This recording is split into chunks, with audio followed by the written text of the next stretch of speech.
la signature du crime organisé. Les faits divers avec Maxime Delan. Maxime Delan est en studio avec nous. Les grands esprits se rencontrent, mon Jean-François. Ah ouais, toi comment puis moi. ça? Toi puis moi. Toi puis moi, on est les grands esprits. esprits. Ah ouais, hein? Les deux plus grands esprits de Cube, selon toi? Je pense que oui. Hein? Du Trisac est en dessous de nous autres. Pas mal. Dumont aussi. En tout cas. Donc, on va y aller avec ta chronique fait divers. On sait que tu es journaliste à l'agence QMI. On va parler de la guerre à Québec pour le contrôle du trafic des stupéfiants. En fait, c'est un article super intéressant des collègues du bureau d'enquête, Éric Thibault, Catherine Lamontagne et Jonathan Tremblay dans le journal ce matin. Écoute, c'est vraiment pas rassurant ce qui se passe à Québec en ce moment. 3 meurtres commis en l'espace d'1 mois. Tu sais, à Québec, là, dans toute l'année, il y avait eu 1 meurtre. Dans le dernier mois, il y en a eu 3. La situation, c'est pas vraiment compliqué. C'est qu'il y aurait des trafiquants de drogue qui ont décidé, comme ça, nous autres, on paye plus notre taxe de 10 % aux Hells Angels. Parce que ce qu'il faut comprendre, c'est que l'ensemble du territoire québécois est contrôlé par les Hells Angels en matière de trafic de stupéfiants. Ouais. Fait que si toi, Jean-François Barry, t'as envie de te faire un petit sideline, te mettre à vendre de la drogue... Faut que je passe par eux autres. Faut que tu passes par eux autres. Ah, sinon, c'est à mes risques. Ben c'est ça. Puis souvent, ce qui arrive, c'est qu'ils vont aller te voir, ils vont t'avertir. Parce que il faut comprendre, les Hells Angels, contrairement, mettons, aux gangs de rue, les Hells Angels, eux autres, ils veulent faire de la business. Ouais. Fait qu'ils vont aller te voir, ils vont t'avertir. Mon GF... Ils vont pas me casser les jambes tout de suite. Pas de suite. Non, mais la croyance, c'est que... Non, c'est ça. Ils vont te passer un message. Ouais, le gars, je suis mieux d'écouter. Il va être tout seul devant toi, puis tu vas avoir l'impression qu'ils sont deux, tellement qu'il est large. Ils vont te passer un message, ils vont te dire t'arrêtes ça ou tu nous payes une cote. Bref. Fait qu'à Québec, c'est ça qui se passe. Il y a des trafiquants reliés à un gang de rue, les Blood Mafia Family, qui ont dit, nous autres, on paye plus. Les Hells n'accepteront pas ça. Ben non. Mais c'est sûr. Puis, ce qui se passe en ce moment, c'est qu'on voit le nombre de crimes violents a explosé à Québec. On parle de fusillades, de meurtres. Mais dans le fond, ils se sont transférés de Montréal à Québec? Non, il y a des gangs de rue aussi à Québec, mais sont affiliés, ils sont proches des Profit Boys ici à Montréal, qui sont à l'origine de plusieurs fusillades depuis les 2-3 dernières années. Mais c'est la première fois depuis la guerre des motards qu'il y a un groupe criminel, donc les Blood Mafia Family, qui osent se frotter aux Hells Angels. Ouais. Parce que c'est carrément ça, on les défie. Puis on se souvient comment ça s'est fini, la guerre des motards, pas loin de 200 morts, puis ça avait fini avec la mort d'un jeune innocent, Daniel Desrochers, 11 ans. Exact. Là où je suis un petit peu plus inquiet, moi, dans ce dossier-là, c'est que, tu sais, pendant la guerre des motards, t'avais les Rock Machine puis les Hells Angels, 2 bandes criminelles de motards. Là, c'est que t'as des gangs de rue impliqués là-dedans. Gangs de rue motards, les gangs de rue, les membres de gangs de rue, Benoît, Jean-François, sont imprévisibles, sont ultra violents. Puis, tu sais, eux autres, là, une insulte sur les réseaux sociaux peut être suffisante pour aller tirer.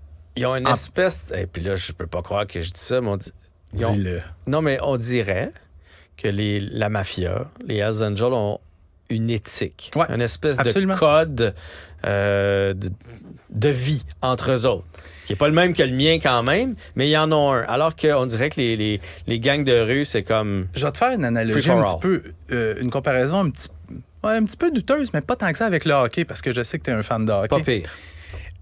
Moi, je compare la mafia puis les Hells aux ligues majeures. Mettons, aux Canadiens de Montréal, exemple.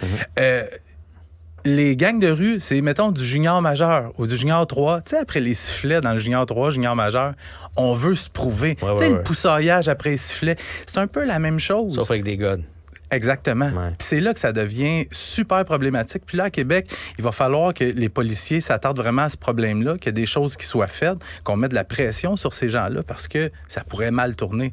Parce que des gars de gang de rue, eux autres, si la cible qu'ils visent se trouve dans un groupe de personnes ou dans une foule, eux autres, ils n'en ont rien à battre. Ils vont tirer. Contrairement aux Hells Angels ou la mafia, où on va vraiment cibler la personne, par exemple, quand il débarque de son véhicule. On va faire un plan, on va le suivre pendant quelques temps. On a tous déjà vu des séries, des reportages où est-ce qu'on connaît l'itinéraire puis on va le pogner dans un tyran où il n'y a personne qui passe, bang, bang, bang, ça va être fini. Exactement. C'est pas mieux, là. Non. Mais c'est moins pire. C'est ça. Mais tu sais, on voit à Montréal des gangs de rue. Ça peut se croiser sa rue. C'est un gars de gang adverse. On peut ouvrir le feu en pleine rue sans aucune considération de qui se trouve autour, s'il y a des innocents qui se trouvent autour. Fait que c'est pour ça que je dis, dans ce cas-là, il va falloir faire quelque chose puis rapidement avant que ça dégénère. On va parler maintenant d'un commerce qui a été encore une fois visé par une attaque au cocktail Molotov.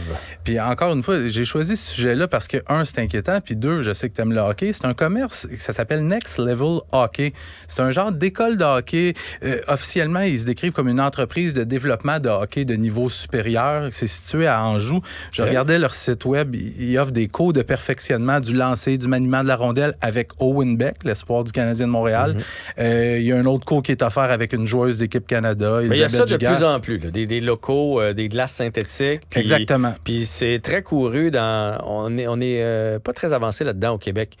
Mais ailleurs dans le monde, souvent, on fait quand tu es sur la glace pour travailler le patin, tout le reste, ton lancer, ton maniement, peut être travaillé ailleurs. OK. Fait que c'est de plus en plus populaire ailleurs dans le monde. La nuit dernière, des suspects qui fracassent la vitrine du commerce dans l'arrondissement d'Anjou. On lance un cocktail Molotov à l'intérieur. Les dommages sont pas majeurs, mais quand même considérables. On se demande plus pourquoi.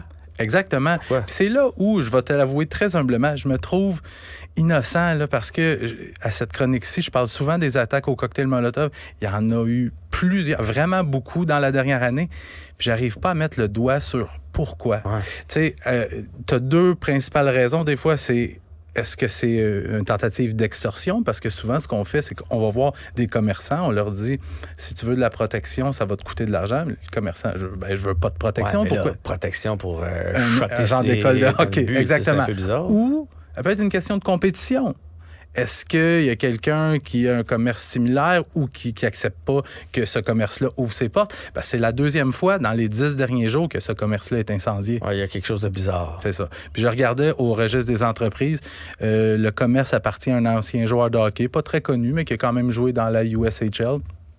Fait que l'enquête est en cours. Les suspects ont pris la fuite. Pas d'arrestation encore. Ça va être à suivre, mais mettons que je vais continuer de lancer dans mon sol pour l'instant. J'irai pas travailler ma chatte là-bas.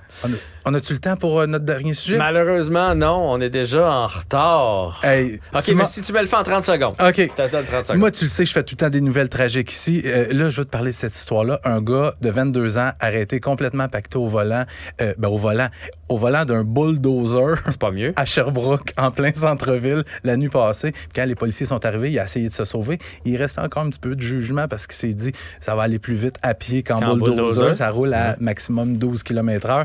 Fait que le gars de 22 ans, en état d'ébriété, devrait comparaître sous des accusations de entrave au travail des policiers, conduite avec les capacités affaiblies et avoir pris possession d'un véhicule sans consentement. 30 secondes. Ouais, pas une super idée quand t'es en boisson de prendre un bulldozer comme ça. J'imagine le gars qui appelle, il dit oui, j'aimerais ça avoir les policiers, c'est parce qu'il y a un bulldozer qui roule en plein centre-ville. Pour vrai, c'est puissant, là, un bulldozer. Oui, ça peut faire énormément de dommages. Mais bon travail des policiers de Sherbrooke. Salut Maxime. Salut!